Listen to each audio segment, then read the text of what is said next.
if you have a website, it is a mandatory criteria that the domain you are using must be secured with an SSL certificate, right?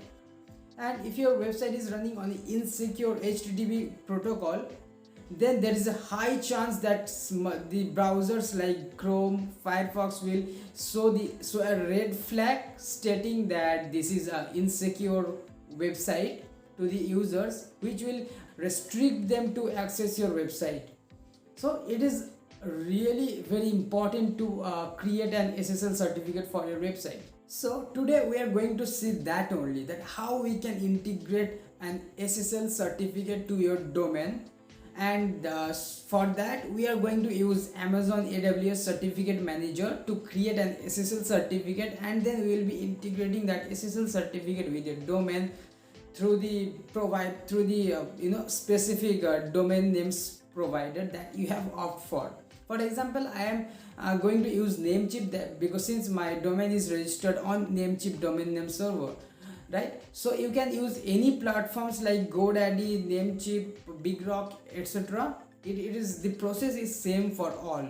Okay, so let's start and see how we can implement that. Okay, let's go to Firefox and open the Amazon console, AWS management console, and from here just type certificate manager. Here you find the first link, just go to this first link. Here it will open this AWS certificate manager. Now from here just go to this provision certificates and click on get started. Here just select the default option that you are available with. So I was just selecting the request a public certificate, since we need a public certificate, right? We need an SSL certificate that can be that will be available publicly for your domain from any part of the world, right? So let's request a certificate, and here we need to provide our domain name. My domain name is sksaddam.com. I'll be just providing that. You can add multiple domain names, but I have just only one, so I will just go with my personal one only. Just click next. Here there are two options to validate your certificate. The first one is through DNS, that is the domain name server where you have registered your domain. Like I have registered my domain in Namecheap. Good. Here my name, I have registered my domain in Namecheap, so I'll be doing from there as well, there only. and also you can do it by email validation.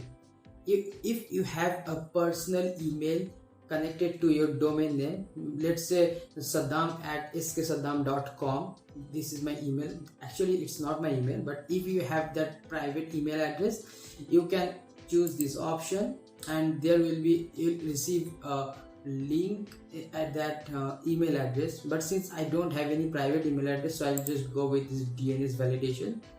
For that you need to have access to your advanced DNS setting panel in the domain name provider server, in their platform from where you have gotten the domain name. Okay, now just click on the next button and just leave it. We don't need to add any text tags.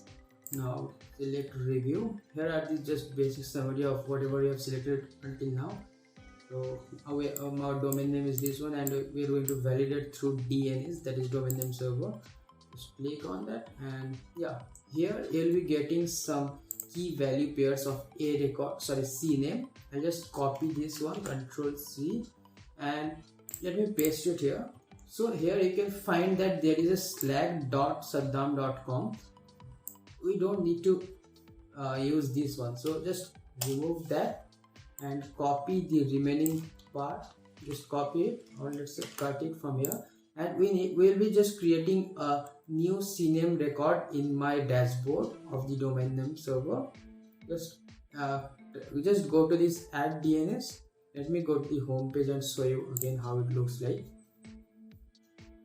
Yeah, so I'm in the dashboard of Namecheap. Here you can see my domain name that is associated with me. Just go to manage here, and from here there are four options: domain, products, sharing and transfer, advanced DNS. So I will be just selecting the advanced DNS, and here just scroll down, and yeah, here you can, under this host records, you can find add new record. So just click on this add new record, scroll down, and here you will find cname record. Just click on the cname record, and in the target, what the this address, whatever you have just copied, just copy and paste it in the host section. And in the target section, the value that we want to provide is given here only, this value. Just copy this, Ctrl C, hover, just hover onto this link and press Ctrl C to copy this one. Now just simply paste that value here and just make it 30 minutes for TTL. TTL is time to leave. Okay, and just save the changes. Okay, so we are done with this here. And just once you are done with setting the name record, cname record, just go back to the AWS certificate manager, click continue, and here you will be able to find that the status is pending because it takes some time to validate with your domain name server. So until they, just wait for a while. Okay, so here you can find that my certificate has been issued with the domain name, this one, sksaddam.com. Now let's go to our EC2 instance. Just type EC2 and go to our EC2 instance that we have already created, and here you can find load balancers. Okay, so go to this load balancer, click on this link, it will redirect you to this load balancers dashboard. Here you can find we don't have any load balancers, existing load balancers here. So just create a new load balancer. We want to just create an HTTP or HTTPS that is for SSL certificate. So click on create button. Here you can name anything. I want to name SATI load balancer LB. And there are two schemes, internet facing and internal. Internet facing means you want your certificate to be public and not only to your organization. So if you make it internal, it will be to your own internal organization, or you can say it will be a private one. Okay, so I want internet facing, that is public. And my address type, I want to keep it IPv4 because IPv6 is not yet that much popular and not much usable, so I just go with IPv4. Okay, and now here we have already been selected with HTTP, that runs on port 80. I will select one more, that is secure HTTPS, that runs on port 443. It will be selected by default, so you don't need to care about that anymore. And here in the VPC, I have only one virtual private cloud, so we don't need to think about that as well. Here I'll just select all the 3 availability zones. So in all these 3 regions, our SSL certificate will be valid. Now scroll down, we don't want to add any other add-on services, just click on next and configure. Here you can find that the certificate name I have already been selected by default, but if you haven't created any certificate from the certificate manager I have shown you previously, then it will be a null, or like you will not be able to find any certificates here. So since I have just created one, it is showing me my certificate that I have just created. Just select this one, keep it default, the recommended one. Choose certificate from ACM, that is AWS Certificate Manager that we have created just now.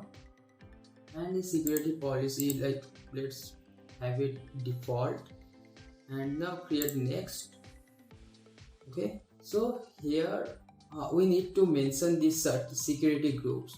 So I'm already using this security group launch wizard 1. Okay, so since we are already using the same security group in our EC2 instance as well, we want to go with this one. You can also use the default one or any other that you create for yourself. That's completely up to you.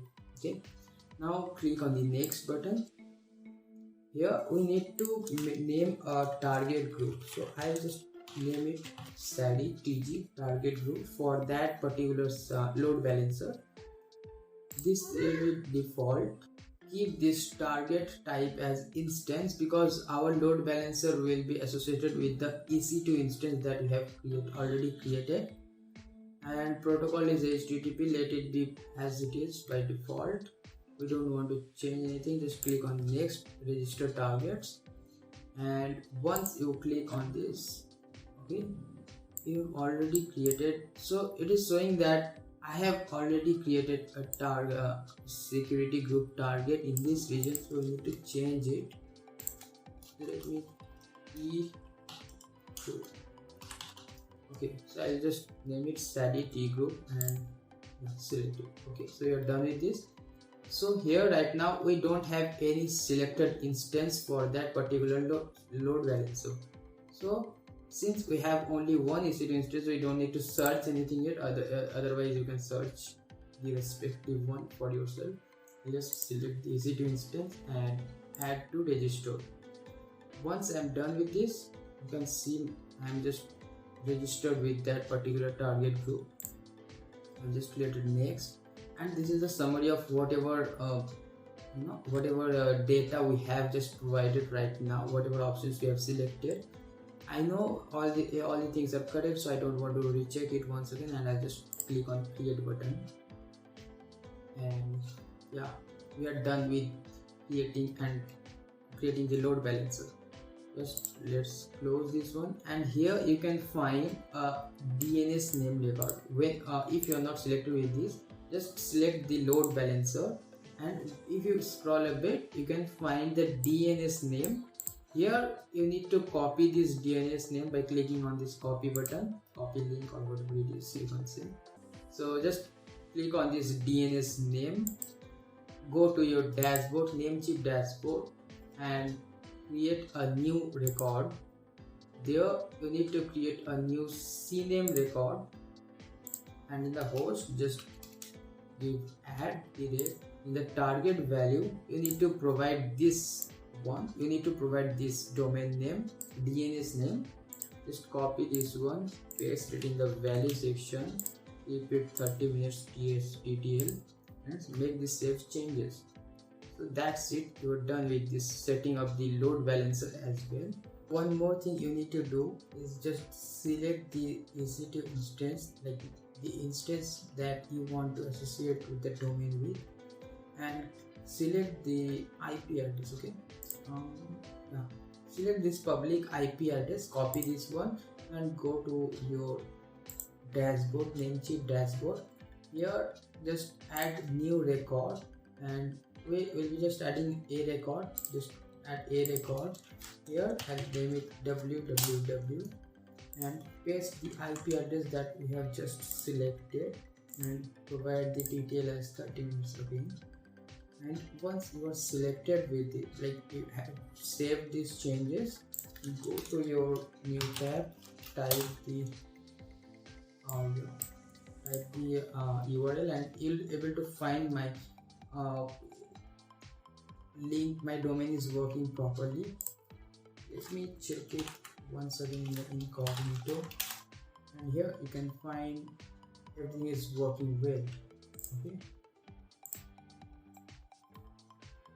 but here you can see whenever I am opening my domain name, since it is HTTPS, it is working fine. That is showing my domain name is secured completely with SSL. But once I click, just type this http://sksadam.com, you'll show that my domain is not secure because it is running in HTTP only, right? So we need to fix this. For that, just go to the load balancers, that we have created right now. Select the load balancers from this dashboard, and here you can find, go to this listener, and